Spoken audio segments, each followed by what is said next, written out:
ಜಿಲ್ಲೆಯಲ್ಲಿ ಏನು ಸಹಭೋಜನ ಕಾರ್ಯಕ್ರಮ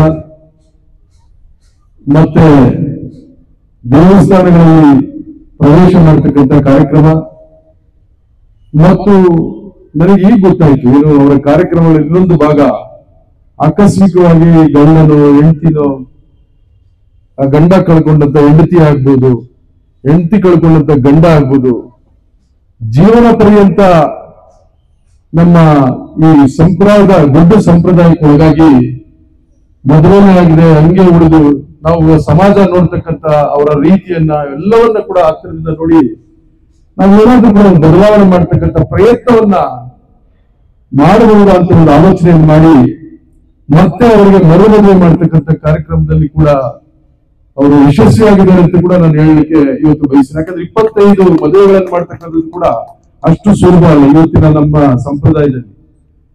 ಈ ರೀತಿ ಹತ್ತಾರು ಕಾರ್ಯಕ್ರಮಗಳು ಏನು ಒಂದು ಸಮಾಜದ ಬದಲಾವಣೆಗಾಗಿ ಒಂದು ಹೊಸ ಆಲೋಚನೆಗಳನ್ನು ಇಟ್ಟುಕೊಂಡು ಮಾಡಿದಂತ ಅರವಿಂದ್ ಶಿವಪ್ಪನವರ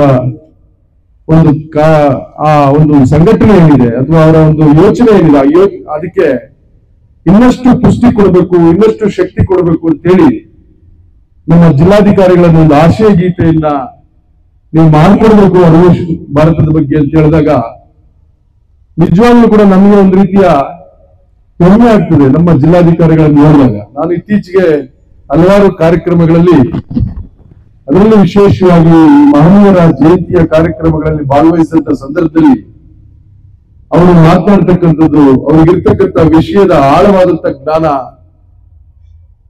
ಇವತ್ತಿನ ಸಮಾಜದಲ್ಲಿ ನಾವೆಲ್ಲ ಯಾವ ರೀತಿ ನಡ್ಕೊಳ್ತಿದ್ದೀವಿ ಅಂತ ಅವ್ರು ಮಾತನಾಡಿದ ಹಲವಾರು ಕಾರ್ಯಕ್ರಮಗಳನ್ನ ನೋಡಿದೀವಿ. ಈ ಆಶಯ ಗೀತೆಯನ್ನ ಅವರಿಗೆ ನೀವು ಜವಾಬ್ದಾರಿಯನ್ನು ಕೊಟ್ಟು ಮಾಡಿಕೊಡ್ತಿದ್ದೀರಲ್ಲ, ಅದು ನಿಮ್ಮ ತೀರ್ಮಾನ ಇವತ್ತು ಸರಿಯಾಗಿದೆ ಅಂತೇಳಿ ಅವ್ರ ಆಶಯ ಗೀತೆಯನ್ನು ಕೇಳಿದಾಗ ನಮಗಾದ್ರೂ ಕೂಡ ಭಾವ ಆಗ್ತದೆ. ಯಾಕಂದ್ರೆ ಅದರಲ್ಲಿರ್ತಕ್ಕಂಥ ಹಲವಾರು ವಿಷಯಗಳನ್ನ ಅವರ ಸಾಹಿತ್ಯದ ಮೂಲಕ ಅದರಲ್ಲೂ ಕೂಡ ಅದಕ್ಕೆ ಸಂಗೀತವನ್ನು ಒದಗಿಸಿದಂಥವ್ರು ಯಾರಣ್ಣ ನೀವೇನಣ್ಣ ಉತ್ತಮವಾದಂತಹ ಸಂಗೀತವನ್ನು ಒದಗಿಸಿ ಜನರಿಗೆ ಮನ ಮುಟ್ಟುವ ರೀತಿಯಲ್ಲಿ ಆಡಿದಂತ ರಾಜಪ್ಪನವ್ರಿಗೂ ಕೂಡ ಈ ಸಂದರ್ಭದಲ್ಲಿ ನಾನು ಅಭಿನಂದನೆಗಳನ್ನು ಕೂಡ ಸಲ್ಲಿಸ್ತೇನೆ.